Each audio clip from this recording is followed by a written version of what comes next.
예배 잘 오셨습니다. 멀리서 오신 분들을 특별히 축복합니다. 파주를 빼먹어서 미안합니다. 파주, 안산, 인천, 천안. 난 더 멀리서 왔다. 이런 분이 계십니까 혹시? 더 멀리서. 어디서 왔습니까? 일하는 곳에서 온 거. 최장거리에서. 여러분, 오늘 하나님의 놀라운 은혜가 있을 줄 믿습니다. 오늘은요, 좀 새로운 주제를 좀 잠깐 하려고 합니다. 기초반이 끝난 건 아니고, 기초반이 거의 다 끝났습니다. 이제 한두 번 정도 하면 끝날 것 같고요. 7월 말까지 이제 할까 생각했는데, 한두 번 하면 끝날 것 같고요. 잠깐 요 새로운 시리즈 좀 하다가 기초반 마무리하고 다시 이 시리즈로 돌아올 수 있었으면 좋겠습니다. 오늘부터 좀 나누고 싶은 주제는요, 이런 주제입니다. 오늘 견디기라는 주제입니다. 오늘 견디기. 얼마 전부터 하나님 제 마음 가운데 주셨던 어떤 비전, 어떤 마음이 뭐냐면, 제가 예배 때 몇 번 종종 그렇게 언급을 한 적이 있는 것 같은데요. 20대, 30대, 40대 우리 젊은 크리스찬들, 직업을 가지고 이 땅에서 하나님 나라를 세워가는, 내가 교회로 살아가는 우리 한 사람 한 사람에 대한 마음입니다. 하나님 그 마음을 제게 굉장히 도전을 주셨습니다. 그러다가 문득 생각난 게 뭐냐면, 오늘 하루 견디기가 다들 얼마나 힘들까 하는 생각입니다. 오늘 하루 견디기가 얼마나 힘들까. 자, 근데 이렇게 다들 오늘 하루 견디는 게 굉장히 우리가 힘든데, 이때 하나님이 우리 가운데 주시는 마음이 분명히 있지 않을까, 이런 생각을 해봤습니다. 하나님의 마음이 분명히 있을 텐데, 여러분 믿으십니까? 하나님 우리를 그냥 내버려 두는 분이 아닙니다. 우리가 오늘 하루 살아가는 게 너무 어려운데, 오늘 견디기예요. 오늘 견디기. 근데 이런 우리를 하나님이 그냥 내버려 두시는 분이 아니라 분명히 우리 가운데 주시며 도전하시며 위로하시는 주의 마음이 있을 텐데, 그게 뭘까? 굉장히 궁금하던 차에 여러 가지 생각들이 들었습니다. 그때 제 마음에 들었던 생각이 방금 말했던 것처럼 오늘을 견디는 능력이 우리 가운데 좀 필요하지 않을까, 이런 생각을 했습니다. 그리고 하나님은 오늘을 견디는 능력을 우리 가운데 주길 원하지 않으실까, 이런 생각이 들었습니다. 그리고 그냥 우리가 꾸역꾸역 견디는 게 아니라, 억지로 견디는 게 아니라, 복음의 능력 가운데, 소망 가운데, 기쁨 가운데 우리가 견딜 수 있지 않을까, 그런 생각을 해봤습니다. 여러분, 바울이 마지막에 이 순교당하기 직전에 옥중에서 서신을 쓰죠. 에베소서, 빌립보서, 골로새서, 빌레몬서. 이게 옥중 서신이잖아요. 자, 이 마지막에 바울이 자신의 삶의 마지막에 이 죽기 바로 직전에 편지를 씁니다. 특별히 빌립보 교회에 편지를 쓸 때 바울이 감옥에 있으면서도 빌립보 교회에게 편지를 이렇게 씁니다. 나는 기뻐하고 도리어 기뻐하리라. 자기는 감옥에 있는데 감옥에 있는 자기의 모습과 상관없이 하나님의 복음이 너무 잘 전해지는 겁니다. 너무 잘 전해지는 거예요. 그러니까 바울이 자기는 감옥에 있음에도 불구하고 위축되지 않고 자기는 도리어 더 기뻐하겠다는 겁니다. 여러분, 이거 굉장히 놀라운 믿음 아닙니까? 굉장히 놀라운 어떤 복음의 태도 아닙니까? 여러분, 만일 우리에게도 이런 기쁨과 소망이 있다면, 내가 오늘 하루 살아가는 것이 마치 감옥에 사는 것과 같은 그런 어려움이 있을지라도, 우리에게도 이런 바울이 갖고 있던 기쁨과 능력이 내게 임한다면 오늘을 견디는 우리의 삶이 정말 달라지지 않을 수 있을까요? 그렇지 않을까요, 여러분? 분명히 달라질 겁니다. 여러분, 근데 바울만 이런 기쁨을 가질 수 있는 게 아니라 저와 여러분도 이런 기쁨을, 오늘을 견디는 이런 놀라운 복음의 능력과 기쁨과 소망 가운데 이런 능력으로 살아갈 수 있다고 저는 믿습니다. 왜냐하면 그게 복음의 능력이기 때문에 그렇습니다. 바울만 그게 가능한 게 아니라 저와 여러분의 삶에 이게 다 가능하다는 거예요. 이게 가능하다는 겁니다. 여러분, 우리가 지난주에 기초반 얘기하면서 믿음에 대한 얘기를 했습니다. 믿음은 구원의 열쇠다. 기억나십니까? 기적의 열쇠다. 근데 여러분, 실제로 우리가 신앙생활 하다 보면 믿음은 구원, 기적도 분명히 맞는데 믿음은 이렇게 느껴질 겁니다. 견디기다. 여러분, 믿음은 버티기다. 이렇게 느껴질 겁니다.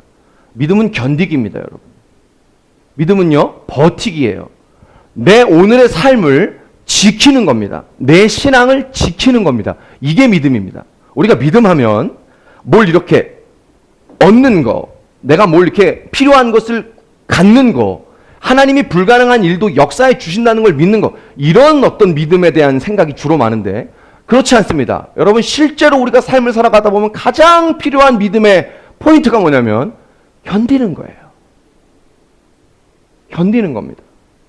버티는 겁니다. 지키는 겁니다. 뭘 위해서? 하나님이 내게 약속한 그날이 올 것을 우리가 믿으면서 버티고 지키고 인내하는 거예요. 이게 믿음입니다. 이게 믿음이에요. 근데 여러분 힘이 있어야 버티죠. 그죠? 은혜가 있어야 버티지 않습니까? 자, 여러분 우리가 이 시리즈를 통해서 오늘을 견디고 지킬 수 있는 은혜가 우리의 삶에 부어질 수 있길 주의 이름으로 축복합니다. 그래서 우리가 억지가 아니고요. 바울처럼 나는 감옥에 있지만 도리어 기뻐하고 기뻐하리라. 여러분 이런 능동적인 견디기가 우리의 삶에 임하길 주의 이름으로 축복하는 것입니다. 자, 여러분 우리가 오늘을 어떻게 견딜 것인가? 이 얘기를 하고 싶습니다. 오늘 견디기 몇 주 좀 나누고 싶은데요. 여러분 오늘을 우리가 어떻게 견딜 수 있는가? 첫 번째 오늘 이 주제는 뭐냐면요. 그날은 온다는 겁니다. 그날은 온다. 여러분 우리가 오늘을 어떻게 견디죠? 그날이 온다는 것을 정말 믿으면 우리가 오늘을 버틸 수 있습니다. 여러분 내 고난의 기다림이 헛되지 않다는 걸 정말 믿을 때 내 오늘의 삶을 우리가 살아갈 수 있는 힘이 생깁니다. 사랑하는 여러분 선포하고 축복합니다. 그날은 오는 줄 믿습니다. 그날은 반드시 옵니다. 예, 이래서 힘든 겁니다. 그날이 온다는 확신, 그날이 온다는 믿음, 반드시 그날이 내 삶에 온다, 내 기다림이 헛되지 않다는 것을 정말 믿는 이 믿음이 오늘을 살게 하는 힘이에요. 오늘을 살게 하는 힘. 여러분 다시 한번 선포합니다. 그날은 옵니다. 예. 하나님의 그날은 옵니다. 여러분의 그날도 옵니다. 아멘입니까? 반드시 옵니다. 자, 오늘 우리 말라기 4장 1절 2절의 말씀을 통해서 그날에 대한 얘기를 좀 하고 싶습니다. 자, 우리 4장 1절 말씀 같이 한번 좀 읽겠습니다. 말라기 4장 1절입니다. 자, 함께 읽습니다. 시작. 교만한 자와 악을 행하는 자는 다 지푸라기 같을 것이라. 그 이르는 날에 그들을 살라 그 뿌리와 가지를 남기지 아니할 것이로되. 자, 말씀이 이렇게 얘기합니다. 계속 보여주세요. 이렇게 얘기합니다. 용광로 불같은 날이 이르리니. 여러분 이게 그날입니다.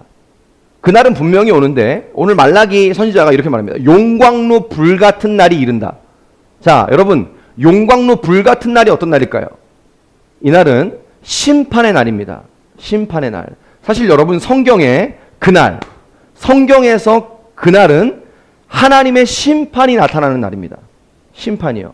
좀 다른 표현으로 보면 주의 날, 여호와의 날, 이런 날입니다. 자, 우리 말씀 두 구절만 같이 한번 읽어볼까요? 이사야 13장 9절, 요엘 1장 15절 말씀입니다. 자, 두 구절 같이 읽어보겠습니다. 자, 시작. 보라, 여호와의 날, 곧 잔혹히 분냄과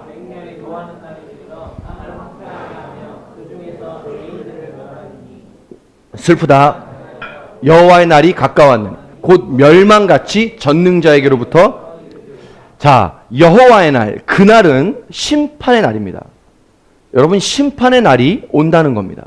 여러분 심판의 날이 오죠. 옵니다.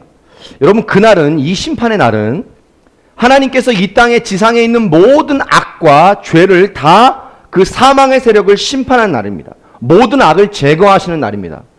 두려운 날이에요. 굉장히 무서운 날입니다. 우리가 정말 이 두려움 앞에 설 때 아무도 정말 두렵지 않게 견딜 수 있는 사람이 없을 만큼 이 두려운 날입니다.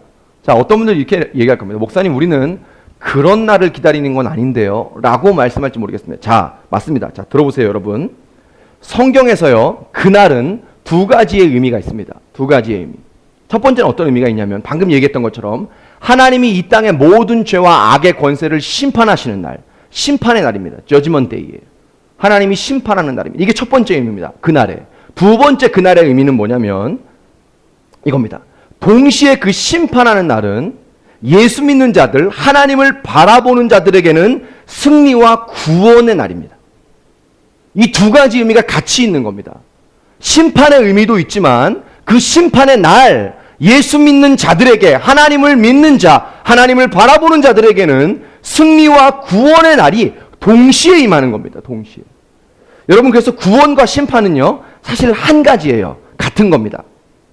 이게 같은 거라는 걸 잘 이해하셔야 됩니다. 구원과 심판이 어떻게 같은가? 같은 겁니다. 자, 여러분, 심판은 굉장히 두렵잖아요. 그죠? 근데 우리가 심판을 너무 두려워하면 안 됩니다. 우리에게, 예수 믿는 우리에게 심판은, 하나님의 심판은요, 소망이에요, 소망. 하나님의 사랑입니다. 자, 여러분, 심판이 우리가 굉장히 두려운데, 보세요. 하나님이 왜 심판합니까? 구원하기 위해 심판합니다. 구원하기 위해요. 여러분, 개인을 예로 들어볼까요? 하나님이 어떤 사람, 심판이라는 단어가 조금 너무 헤비하면 책망이라는 단어 좀 바꿔봅시다. 여러분, 하나님이 어떤 개인을 왜 책망하시죠? 그 사람을 너무 사랑하기 때문에 하나님 그 사람 구원하기 위해 책망합니다. 심판이 있는 이유는 구원 때문입니다. 구원하기 위해 심판하는 겁니다.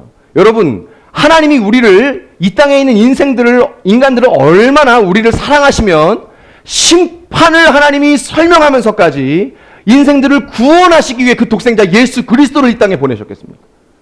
여러분, 심판과 구원은 하나예요. 자, 반대로 이 얘기를 또 이렇게 말할 수 있죠.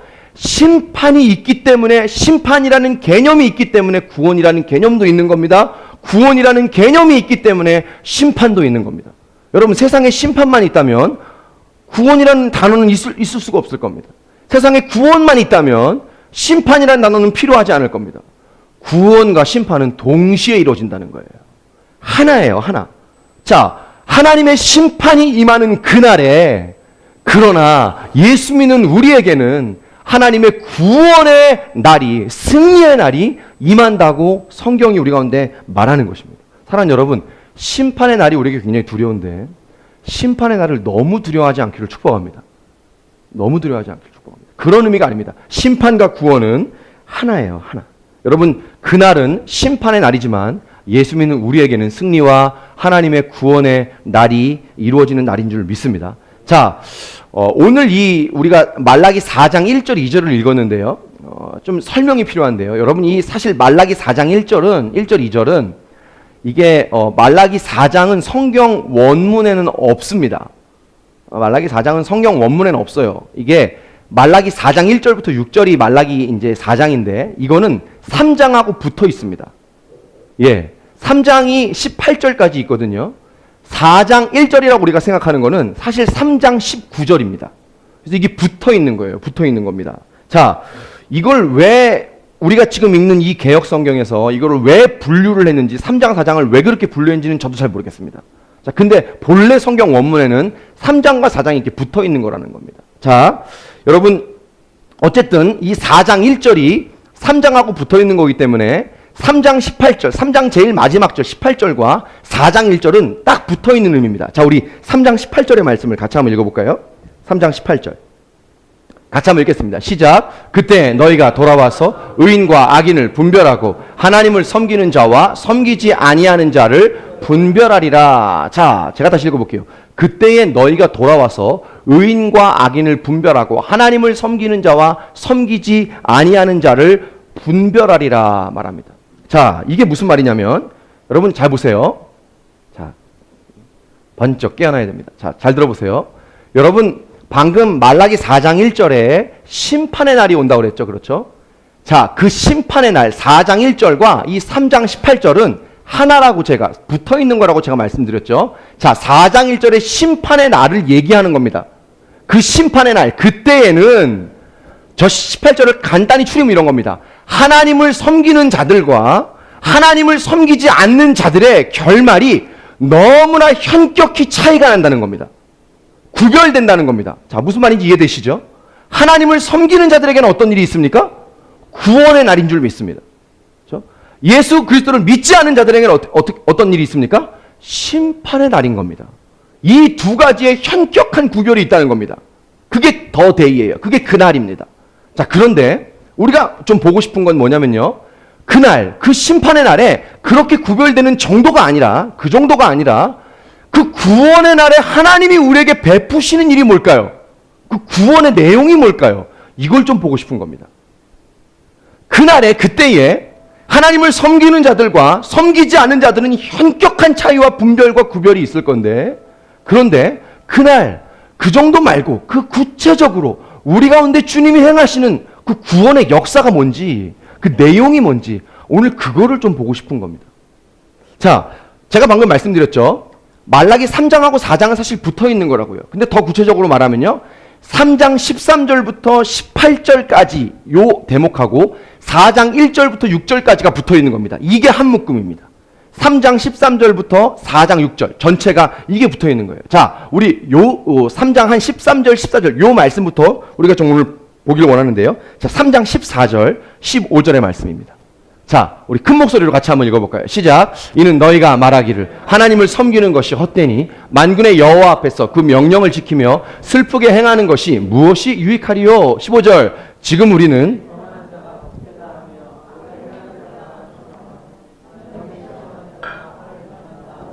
자, 여러분 이게 무슨 얘기냐면 이게 당시에요.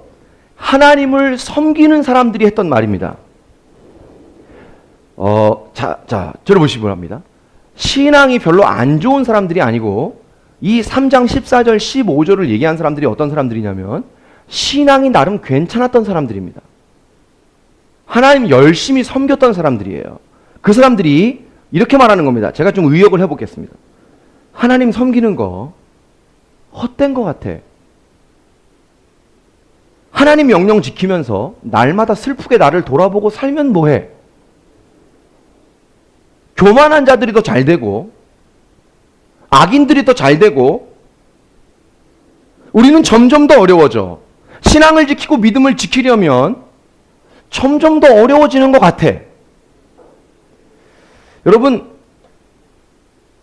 제가 더 설명하지 않아도 여러분 이게 제가 더 잘 표현하지 않아도요. 이게 여러분 우리가 매일매일 오늘 하루를 견디며 살고 있는 우리의 삶에 벌어지고 있는 일들이죠. 그죠? 형편이 나아지기는커녕 더 어려워지는 것 같고 우리가 차마 말은 그렇게 못하는데 예수님 믿는 거 다 헛된 것 같아. 그렇게 말은 안 하지만 우리 마음속에는 내가 믿는 그 신앙과 우리의 현실이 너무 다르기 때문에 고통하고 있는 그 모습이 있는 거죠. 여러분 그래서 이 말을 이 3장 14절 15절의 이 말을 무슨 이 당시에 불신앙을 갖고 있는 사람들이 얘기한 게 아니고 나름 신앙 괜찮은 사람들이 얘기했던 말이라는 겁니다. 자, 이 얘기가 누구 얘기죠? 그러니까 사실은 우리 얘기예요. 우리 얘기입니다. 우리 얘기예요.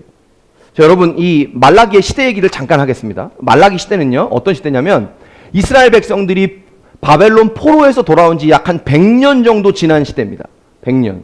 우리 작년인가요? 재작년에 느헤미야 말씀 나누면서 잠깐 요때 얘기를 했던 것 같은데 자, 바벨론에서 포로들이 돌아왔습니다. 성전을 재건했습니다. 그렇죠?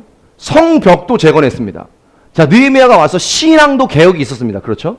막 좋아졌습니다. 막 이 수문 광장에 모여가지고 막 무릎 꿇고 회개하고 말씀 읽다가 막 난리가 났습니다. 부흥운동이 일어났습니다. 이스라엘 백성들의 신앙도 막 점차 좋아졌습니다. 자, 그런데 시간이 점점 가니까 어느 순간부터 이스라엘 백성들의 신앙이 다시 가라앉기 시작합니다. 다시 타락하기 시작합니다. 예, 하나님과 멀어지고 우상을 섬기고 또 이전의 모습으로 돌아가는 겁니다. 자, 그 와중에 어떤 일이 있는 거냐면 자, 보십시오. 그 와중에 그래도 신앙을 지키는 자들, 신앙을 지키려고 했던 자들 이해되시죠? 그 신앙을 지키려고 했던 자들은 점점 더 어려워지고 신앙생활을 제대로 하는 게 아니라 타협하고 세상 사람들하고 별반 차이 없이 사는 신앙인들이 도리어 더 잘 되는 모습이 보여지는 거예요. 이 시대 속에. 그러니까 이런 얘기를 하는 거예요. 야, 내가 이거 신앙 지키고 사는 게 내가 과연 이게 잘하는 일일까? 자, 여러분 이게 예수 잘 안 믿는 사람들 말이 아니라니까요. 진짜 신앙을 끝까지 이 타락한 시대에도 지키고 살려고 했던 사람들의 말이라는 거예요. 너무 공감이 되죠? 자, 이때 열심히 하나님 섬기고 신앙 지키고 살아도 아무런 내게 소망이 없는 것 같이 느껴질 그때 말라기 선지자가 말을 꺼내는 겁니다. 3장 16절부터 18절. 제가 한 절씩 읽어가면서 좀 설명하겠습니다. 그런 때에 말라기 선지자가 말하는 겁니다. 그때에 여호와를 경외하는 자들이 피차에 말하매. 자, 여러분 저를 보실까요? 여호와를 경외하는 자들이 누굴까요? 방금 말했던 신앙 지키려고 했던 사람들입니다. 근데 그들이 뭘 말했을까요? 방금 말했잖아요. 열심히 신앙생활하고 하나님 붙들고 내가 믿음 지키고 타협하려고 하지 않고 살았는데 하나님 내가 당한 결과는 더 어렵습니다. 소망이 하나도 없습니다. 달라지는 게 아무것도 없는 것 같습니다. 라고 여호와를 경외하는 자들이 말할 때 그때에 자, 그 뒤에 이렇게 말합니다. 여호와께서 그것을 분명히 들으시고 할렐루야. 예. 여러분, 하나님이 그냥 듣는 게 아닙니다. 자, 저를 보십시오. 여러분, 하나님이 오늘 하루를 견디는 우리의 고통을 하나님이 그냥 듣는 게 아니라 이렇게 말씀합니다. 분명히 들으시고 하나님 내가 흥분해서 미안합니다. 하나님 내가 신앙을 갖고 열심히 살아도 점점 더 어려워지는 이 판국과 이 형국에 고통하며 고뇌하며 하나님 앞에 토해내는 그 소리를 하나님은 분명히 들으시고 그 뒤에 여호와를 경외하는 자와 그 이름을 존중히 여기는 자를 위하여 여호와 앞에 있는 기념책에 기록하셨느니라. 자, 여러분 저를 봅시다. 여기 기념책이 나오는데 성경에 생명책이라는 단어가 나오죠. 우리 구원받은 사람들의 이름이 적혀져 있는 어린 양의 생명책이 있습니다. 그죠? 요한계시록 보면 나오죠. 저와 여러분이 여러분의 이름이 다 거기 기록되어 있는 줄 믿습니다. 아멘입니까? 확신하시죠? 예, 우리 이름이 거기 다 기록되어 있을 겁니다. 근데 이 기념책은 그 생명책이라는 의미도 있는데 사실 그런 의미 아닙니다. 구원받은 사람들의 이름이 적혀져 있는 생명책이 아니라 이걸 정확히 표현하면 해석하면 그런 말입니다. 기억하는 책이라는 말입니다. 기억하는 책. 여러분 무슨 말일까요? 여러분 하나님이 다 기억하는 겁니다. 하나님을 존중히 여기고요. 하나님을 경외하기 때문에 내가 힘들고 어려워도 내 삶에 있는 이 형편과 어려움 때문에 이 신앙을 포기하지 아니하고 그렇지만 너무 힘들어서 고통하는 그 소리를 하나님이 다 들으셔서 당신의 기억하는 책에 쓰셨다는 거예요. 다 기록하셨다는 거예요. 분명히 들으시고요. 하나님이 당신의 기억하는 책에 기록하십니다. 오늘 하루를 내 신앙 때문에 견디는 자들의 고통과 고뇌의 소리를 다 기록하십니다. 제가 여러분 한때 이 말라기 3장 16절 이 말씀에 꽂혀가지고요. 제가 이 말씀만 묵상하고 다닌 적이 있습니다. 이 말씀이 너무 멋있지 않습니까? 그때 여호와를 경외하는 자들이 피차에 말하며 여호와께서 그것을 분명히 들으시고 여호와의 이름을 존중하는 자, 그를 경외하는 자들을 당신의 기념책에 기록하셨는데 너무 멋있지 않습니까? 분명히 들으시고. 그렇죠? 여러분 우리가 이 땅에서 신앙 지키느라고 얼마나 고생하는지 모릅니다. 여러분 이렇게 한번 생각해 볼까요? 만일 내가 그리스도인이 아니면 좀 더 구체적으로 얘기해 볼까요? 여러분 만일 내가 하나님이 나를 부르신 그 부르심이 아니면 내가 조금 더 나은 선택, 좋은 선택을 분명히 할 수 있었을 텐데 내 그 부르심 때문에 내가 그리스도인이라는 것 때문에 수모도 당합니다. 자존심도 상합니다. 야, 이 부르심이 뭔지 내가 이렇게 초라해집니다. 때로는 너무나도 억울하고 힘들어가지고 혼자 입을 뒤집어 쓰고 아무도 모르는데 눈물을 줄줄 흘릴 때가 우리 삶에 많이 있는 거예요. 그렇죠? 우리가 그런 아픔이 있습니다. 자, 근데 하나님 이렇게 말씀합니다. 하나님이 그것을 분명히 들으시고 당신의 기억하는 책에 기록하셨는데 사랑하는 여러분, 하나님은요 하나님을 존중히 여기며 이 말이 멋있지 않습니까? 여러분 하나님을 존중히 여기시기를 축복합니다. 그 이름을 존중히 여기시기를 축복합니다. 하나님은요 하나님의 이름을 존중히 여기며 하나님을 경외한 자들을 분명히 기억하는데 그 기억한다는 말은 책임진다는 말입니다. 하나님은 분명히 책임집니다. 당신의 이름을 존중하고 경외하는 자들을 분명히 기억합니다. 사랑하는 여러분, 우리가 끝까지 주님 경외하는 것을 포기하지 않기를 주님을 축복합니다. 끝까지 여호와 이름 경외하는 것을 포기하지 말기를 바랍니다. 하나님은 당신 경외하는 사람을 절대 놓치지 않습니다. 절대 잊지 않습니다. 그게 하나님이십니다. 우리가 이 하나님을 신뢰할 수 있기를 축복합니다. 자, 이게 끝이 아닙니다. 자, 3장 17절, 18절. 3장 17절, 18절. 같이 읽습니다. 시작. 만군의 여호와가 이르노라. 그들을 나의 특별한 소유로 삼을 것이요 또 사람이 자기를 섬기는 아들을 아낀같이 내가 그들을 아끼리니. 18절 그때에 너희가 돌아와서 의인과 악인을 분별하고 하나님을 섬기는 자와 섬기지 아니하는 자를 분별하리라. 예. 17절 다시 보여주실래요? 이게 뭐 무슨 설명이 필요합니까? 자, 이렇게 말합니다. 만군의 여호와 이르노라 나는 내가 정한 날에, 무슨 말입니까? 그날이 있다는 겁니다. 반드시 그날이 옵니다. 여러분 믿습니까? 그날이 있어요. 그날에 그들을 나의 특별한 소유로, 그들이 누굽니까? 여호와를 경외하고 그 이름을 존중히 여기며 신앙 지키느라고 내 삶의 고통을 감내하며 살아가는 그들을 나의 특별한 소유로 삼을 것이요 또 사람이 자기를 섬기는 아들을 아낌같이 내가 그들을 아끼리니. 사랑하는 여러분, 이게 그날이에요. 이게 그날입니다. 이게 그날에 우리가 받을 축복입니다. 이 안에 우리가 기도하는 내용이 다 있는 겁니다. 내가 그들을 내가 아끼는 나의 아들처럼 내 특별한 소유물로 삼을 것이다. 여러분, 우리가 이 그날이 반드시 온다는 것을 우리가 믿을 수 있기를 주의 이름으로 축복합니다. 분명히 믿어야 합니다. 믿는 것하고 안 믿는 것은 큰 차이가 있습니다. 여러분, 분명히 믿으시길 바랍니다.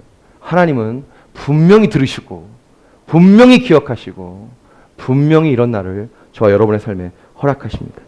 우리가 이것을 믿을 수 있기를 축복합니다. 4장 2절의 말씀 보겠습니다. 4장 2절. 자, 여러분 같이 한번 읽어볼까요? 시작. 내 이름을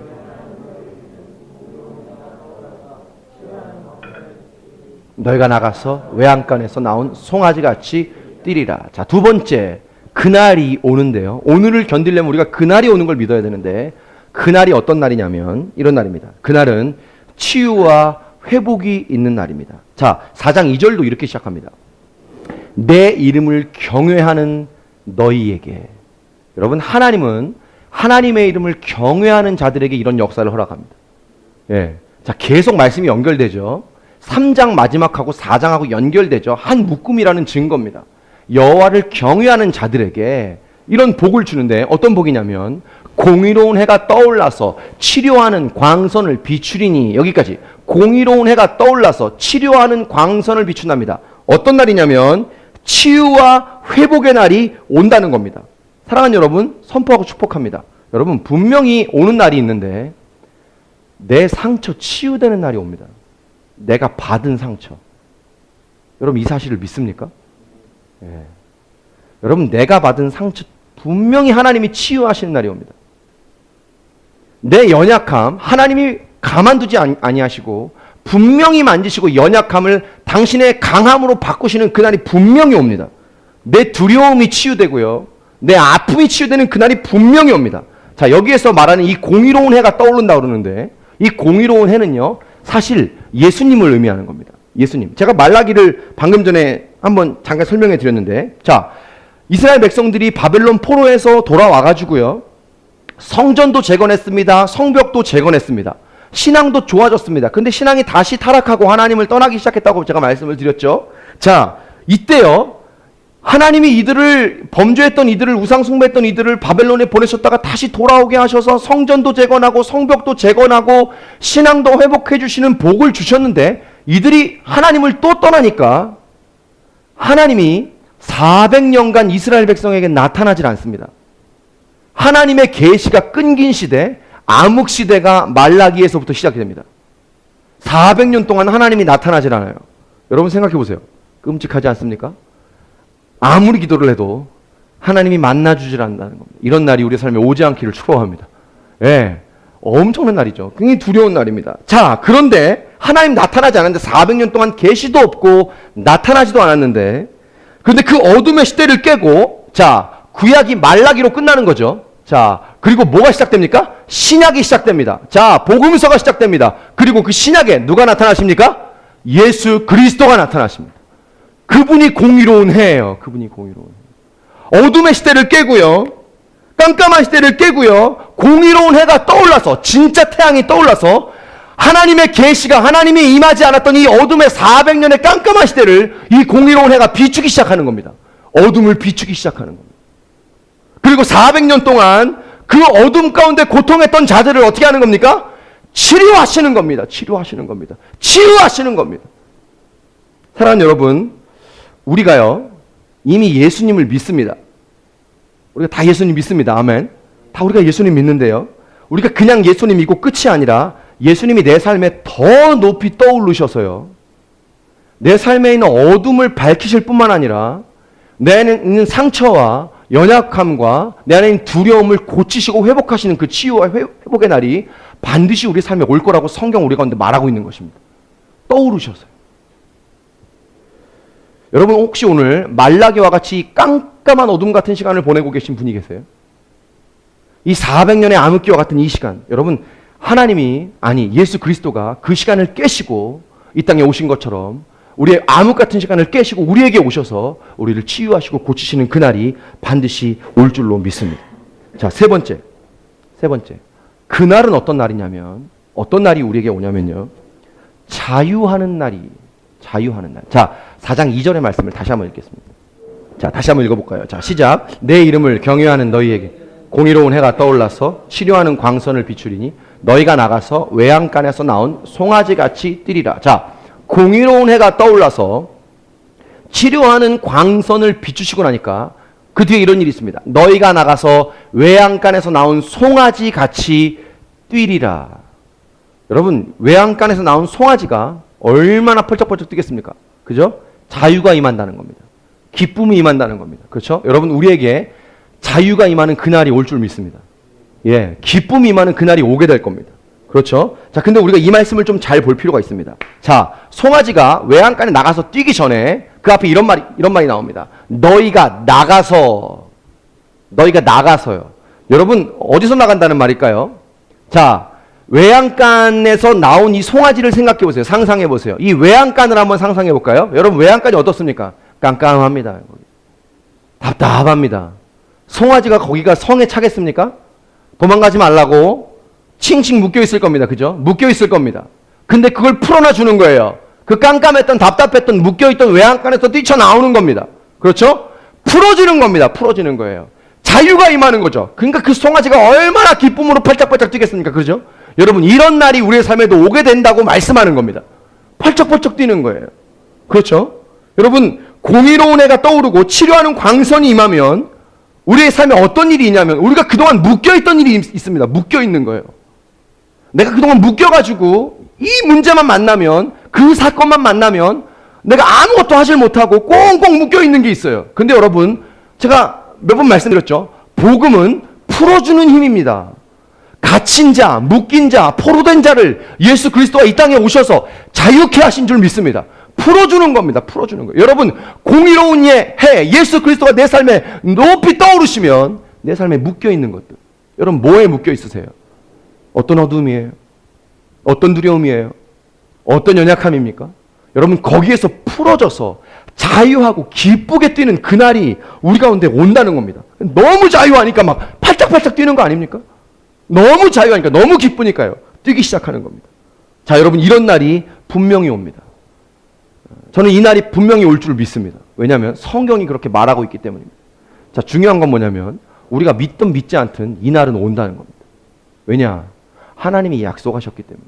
내가 믿는 거 굉장히 중요한데 내가 믿지 않아도 이 날은 반드시 옵니다. 자, 근데 여러분, 정말 이 날이 우리의 삶에 온다면요, 그날만 뛰는 게 아닙니다. 자, 중요한 건 오늘이잖아요. 오늘 얘기하자고 이런 얘기 하는 거잖아요. 자, 여러분 보세요. 정말 이렇게 기쁨과 자유하는 그날이 온다면 그날만 기쁘고 그날만 뛰는 게 아닙니다. 여러분, 진짜 그날이 오는 걸 믿으면 오늘부터 뜁니다. 오늘부터 자유합니다. 여러분, 진짜 내가 그동안 막 꽁꽁 묶여있던, 내 어둠에 묶여있던 거기서 자유하는 날이 온다는 것이 정말 믿어지는데 내가 지금 여기 가만히 앉아 있을 수 있을까요? 그날이 진짜 오는데, 여러분, 그날이 진짜 온다고 내가 내 마음속에 정말 믿어지는데 내가 지금 그냥 이렇게 풀 죽어가지고 앉아가지고, 여러분, 우리가 그럴 수 있을까요? 여러분, 그날이 오는 걸 진짜 믿으면 가만히 앉아 있을 수가 없습니다. 지금 송아지처럼 뛰게 됩니다. 너무 기쁘니까요. 그죠? 그날이 반드시 올 것을 신뢰하기 때문이죠. 아멘입니까? 예, 그것이죠. 그날이 오는 걸 진짜 믿으면, 그 기쁨과 자유가 있는 그날이 내 삶에 반드시 온다는 게 믿어지면 지금부터 자유하고 지금부터 뛰게 됩니다. 여러분, 우리가 예배에 대해서 조금 생각해 볼 필요가 있는데요. 자, 제가 하는 얘기를 너무 세게 듣지 마시기를 축복합니다. 오해하지 마시고 제 중심을 또한 오해하지 마시길 바랍니다. 자, 자유에 대해서 제가 좀 얘기하고 싶은 게 있습니다. 여러분, 우리가 예배하는 모습 중에 조금 우리에게 필요한 태도가 하나 있다고 생각이 듭니다. 그게 뭐냐면, 여러분, 찬양할 때 우리가 앉지 않았으면 좋겠습니다. 자, 오해하지 마세요. 제가 그래서 오해하지 말라고 그런 거예요. 다리가 아프거나, 그죠? 더 깊은 묵상을 하기 위해 찬양을 하고 있는데, 하나님의 임재가 너무 강력히 느껴져서 내가 기도하고 싶고, 기도를 해야겠고, 기도가 터져 나오는데 이걸 어떻게 할 수는 없고, 그래서 무릎을 꿇고 하나님 앞에 나가고 앉아야 되겠다. 이 시간에 내가 집중을 해야 돼. 여러분, 그런 이유라면 우리가 충분히 앉을 수 있습니다. 저는 개인의 예배 스타일을 무시하는 게 아닙니다. 예, 저는 제가 선교단체나 제가 지금까지 목회를 해오면서 신학에 대해서 배울 때 예배에 대해서 개인의 예배 스타일을 무시하라고 배운 적이 없습니다. 자, 저는 그런 얘기를 하는 게 아닙니다. 우리가 앉아서 예배할 수 있고요. 충분히 앉아서 예배하는 것이 잘못된 건 아닙니다. 자, 그런데 여러분, 그런 이유가 아니라 우리가 그냥 습관적으로 앉는다면 우리가 한번 생각해 볼 필요가 있습니다. 습관적으로 앉는다면. 자, 여러분, 성경은 우리에게 말합니다. 시편 134편, 135편에 보면 이렇게 말합니다. 여호와의 성전 뜰에 서서 여호와를 송축하는 너희들아. 이렇게 말합니다. 뭐 하라는 거죠?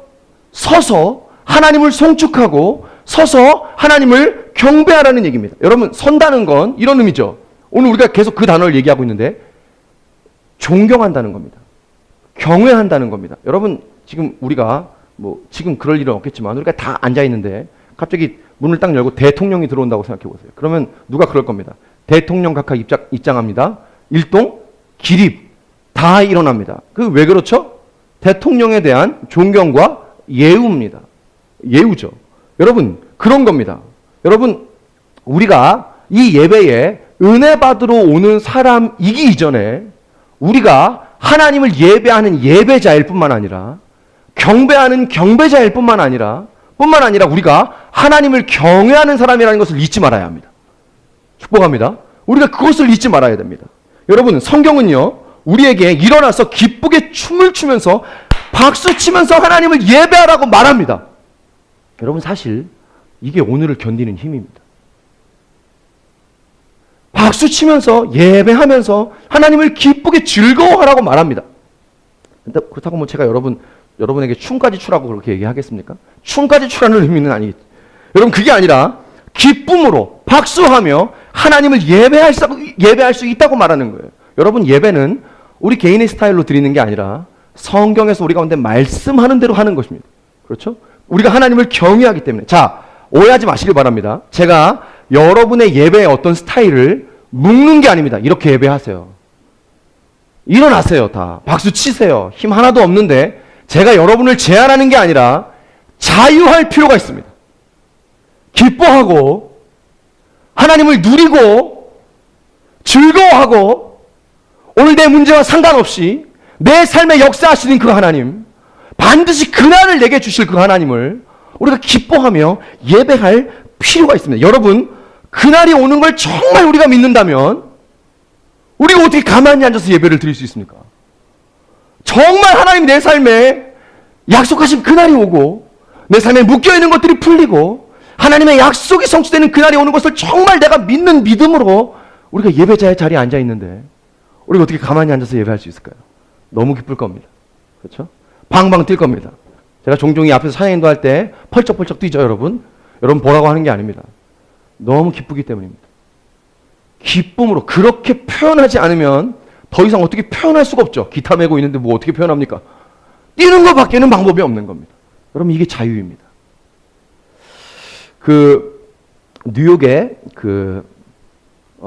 뉴욕에 청년들, 저희 교회하고 비슷한 교회가 하나 있는데 뉴욕 인투교회라고 온누리 교회입니다. 우리 희수가 전에 있던 교회군요. 제가 그 생각을 못했군요.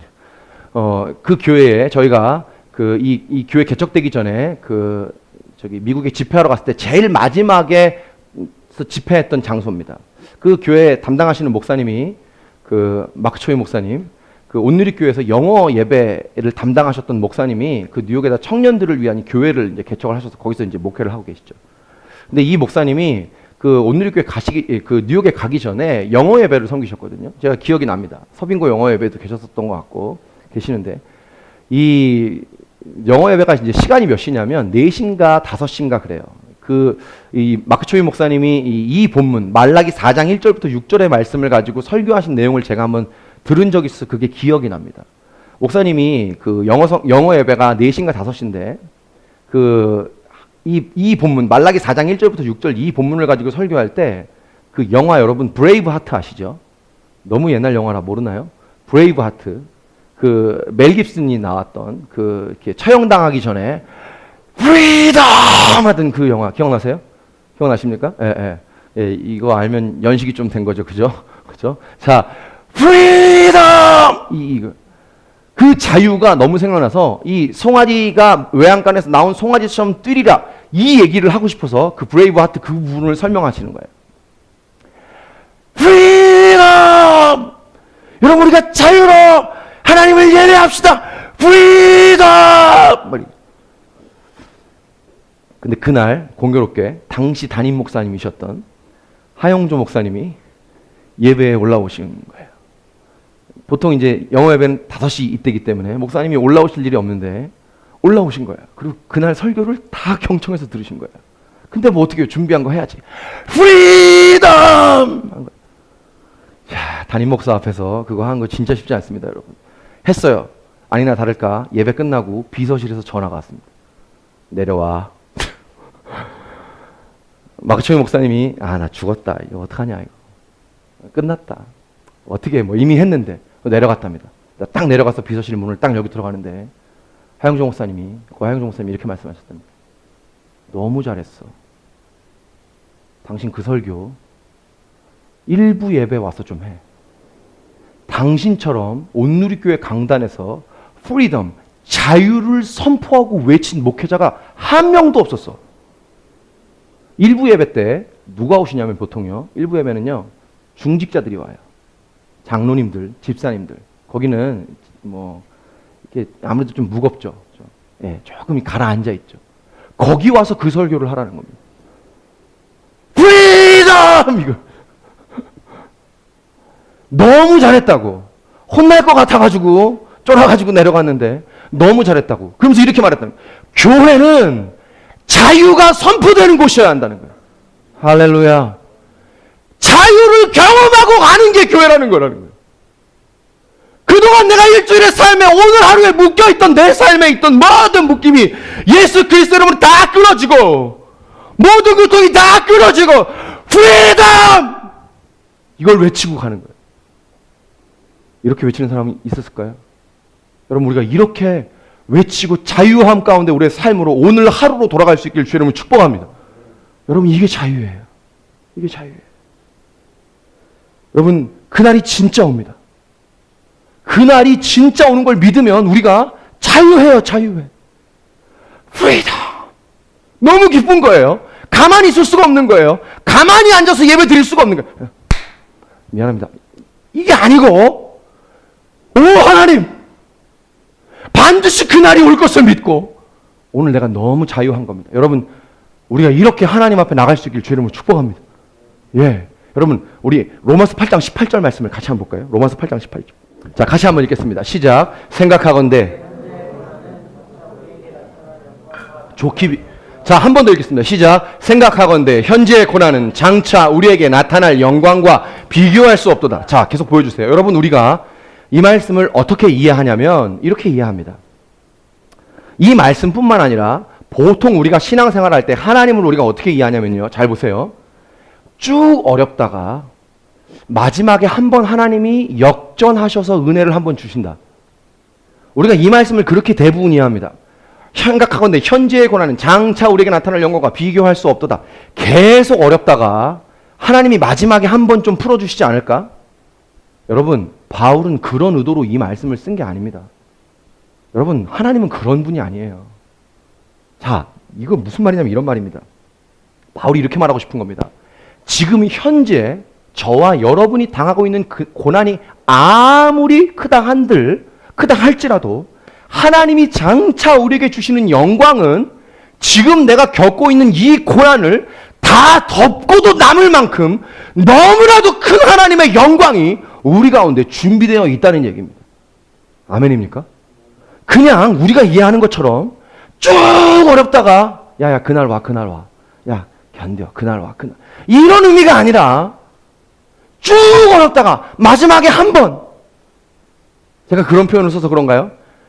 42.195km를 마라톤을 다니는데 194km까지 그냥 1등으로 달리다가 마지막에 한 번 내 발 걸려가지고 넘어져가지고 2등 하는 것 같이, 여러분 우리가 쭉 계속 그 고난을 탁 가다가 마지막에 한 번 하나님이 그냥 한 번 숨 쉴 기회를 우리에게 딱 주어주는 것처럼, 여러분 우리가 이 말씀을 그렇게 이해하거나 우리 가운데 역사하시는 하나님을 그렇게 이해할 경우가 많은데 그런 게 아니라는 겁니다. 내 지금 현재 당하고 있는 고난이 어마어마하게 크다 한들 나중에 하나님이 우리 가운데 주실 그 하나님의 놀라운 영광은 그 모든 고난을 다 덮을 만큼, 그 고난 속에 아파했던 우리의 모든 슬픔과 상처를 다 위로하고도 남을 만큼 너무나도 감당할 수 없는, 좋게 비교할 수 없는 하나님의 영광이라고 얘기한 줄 믿습니다. 그래서 여러분 이게 지금 로마서 8장 18절이잖아요. 8장 제일 마지막에 이렇게 기록된 거죠. 그러므로 우리가 이 모든 일에 우리를 사랑하시는 이로 말미암아 뭐 한다고요? 넉넉히 이긴다고요. 여러분 하나님의 영광은 지금 내가 당하고 있고 내가 지금 겪고 있는 그 고난을 덮고도 남을 만큼 넉넉한 하나님의 영광인 것을 우리가 믿을 수 있기를 축복합니다. 그 하나님의 영광입니다. 우리가 참 하나님 오해할 때가 많이 있습니다. 여러분 하나님 그렇게 째째한 분이 아닙니다. 마지막에 한 번 풀어주고 지금까지 쭉 어렵다가, 여러분 그런 분이 아니에요. 저와 여러분에게 어떤 그날이 준비되어 있냐 하면 지금까지의 고난을 다 덮고도 남을 만큼 하나님의 충분하신 넉넉하신 그 영광이 우리 가운데 준비되어 있다는 겁니다.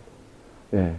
저희 아이가 여러분 기도 많이 해주셔서 감사한데 저희 아이가 금요일에 퇴원했습니다. 퇴원해서 이제 3일째 육아 전쟁을 하고 있는데 정말 만만치 않더군요. 2시간 반마다 한 번씩 일어나가지고 애가 울어대는데, 이제 제가 금요일에 아이가 퇴원하니까 그런 기도 제목이 생겼어요. 집에 와서도 잘 이제 살아야 되잖아요. 이 병원은 완벽한 환경이거든요. 이 간호사들이 너무 아이의 상태를, 얘가 울기만 해도 뭐 때문에 우는지 알고 완벽한 온도에 뭐 모든 것이 다 갖춰져 있죠. 그죠? 조금만 이상하면, 얘가 숨만 조금만 이상하면 뚜뚜뚜뚜 막 다 나오고요. 막 그래프에 나오고 소리 나고 이러니까 걱정할 게 없어요. 사실 우리가 데리고 있는 것보다 병원에 있는 게 훨씬 더 좋을 만큼 환경은 너무 좋습니다. 그러니까 제가 걱정이 돼가지고 하나님 이제 퇴원을 하는데 집에 와서 잘 적응할 수 있도록 기도를 좀 해야 되겠다, 이런 마음이 들어가지고 제가 금요일 새벽에 나와서 기도를 했어요. 하나님, 우리 아이가 집에 와서도 잘 지낼 수 있도록 도와달라고. 근데 그 기도를 하는데 제 기도가 바뀌어요. 나도 모르는 사이에 기도가 어떻게 나오냐면요, 지금까지 저희 아이가 68일을 인큐베이터에 있었거든요. 와, 그 68일의 시간이 영화 필름처럼 지나갑니다. 하나. 저는 지금 그거를 기도하는 게 아니고 오늘 이제부터 얘가 잘 견뎌야 되니까 그거를 기도하고 있는데 갑자기 지나간 시간이 막 새록새록 떠오릅니다. 그게 다 보여요. 강화도 갔던 그날 뭐 먹었는지부터 기억나기 시작해가지고 그 거대한 호수 앞에 있던 펜션에 가가지고 그날 밤에 애가 나왔잖아요. 그죠? 그날 밤에. 그날 응급실에 막 괜찮을 거야. 차에 태워서 응급실에 들어가던 그 장면부터 밤새도 진통이 안 멈춰가지고 결국 나 2시에 수술실에 들어갔던 그때부터 제가 수술실 앞에서 그냥 하염없이 진짜 하나님 앞에 펑펑 울면서 기도하고 있던 그때 다 지나가요. 애가 인큐베이터에 실어 나왔는데 진짜 요만하네. 제 손바닥보다도 얼굴이 작은 아이가 나와가지고 눈을 땡그랗게 뜨고 나왔는데 제가 펑펑 울고 있다가 그 애의 눈을 딱 마주치는 순간 눈물이 딱 멈췄어요. 그때 그 충격을 잊을 수가 없어요. 그게 무슨 충격인지 모르겠는데 그 장면들이 다 지나가는 거예요. 크리스테퍼란스 그 본관 6층에 그 예배실인데 혼자 밤에 가가지고 거기서 하나님 앞에 엎드려가지고 통곡하던 그 모든 장면, 고통했던 시간들이 다 지나가는 거예요. 근데 결론이 뭐냐면 그 시간들이 다 지나가면서 제일 마지막에 이런 고백이 나와요. 하나님, 그 모든 시간에 하나님이 함께 하셨군요. 그 모든 시간에 너무 어려웠는데 하나님이 함께 하셨군요. 하나님, 감사합니다. 하나님. 이라고 고백하는데 지난 68일간의 병원의 생활이 다 위로가 됩니다.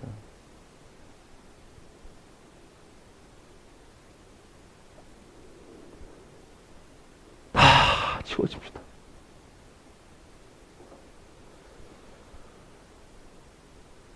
원망으로 남을 것 같았는데 싹 다 지워집니다. 도리어 너무너무 감사하다고 하나님 함께 하셔서 감사하는 기도로 펑펑 울고 잘 적응하게 해달라는 기도는 제일 마지막에 한 번 하고 끝났습니다. 너무너무 감사해서. 그리고 애를 데리고 나오는데요. 모든 게 은혜예요. 하나님이 제 마음을 치료해 주셨어요. 여러분, 이 날이, 그런 날이 진짜 우리의 삶에 옵니다. 여러분, 하나님을 경외하고 사는 것을 포기하지 마시고요. 그 이름을 존중히 여기며 사는 그것을 포기하지 마시고요. 오늘 하루가 우리가 참 견디기 어렵지만 하나님이 여호와 이름을 경외하며 존중히 여기는 자들의 분명히 피차 그들의 소리를 들으시고 당신의 기억하는 책에 기록하셔서 그날에, 내가 약속하는 그날에 우리의 마음속에 공의로운 해가 떠올라서 우리의 마음을 치료하시고 하나님의 약속을 현실이 되게 하시는 그날이 반드시 온다는 이 사실을 우리가 잊지 않길 주의 이름으로 축복하는 것입니다. 우리 같이 한번 기도하십시다.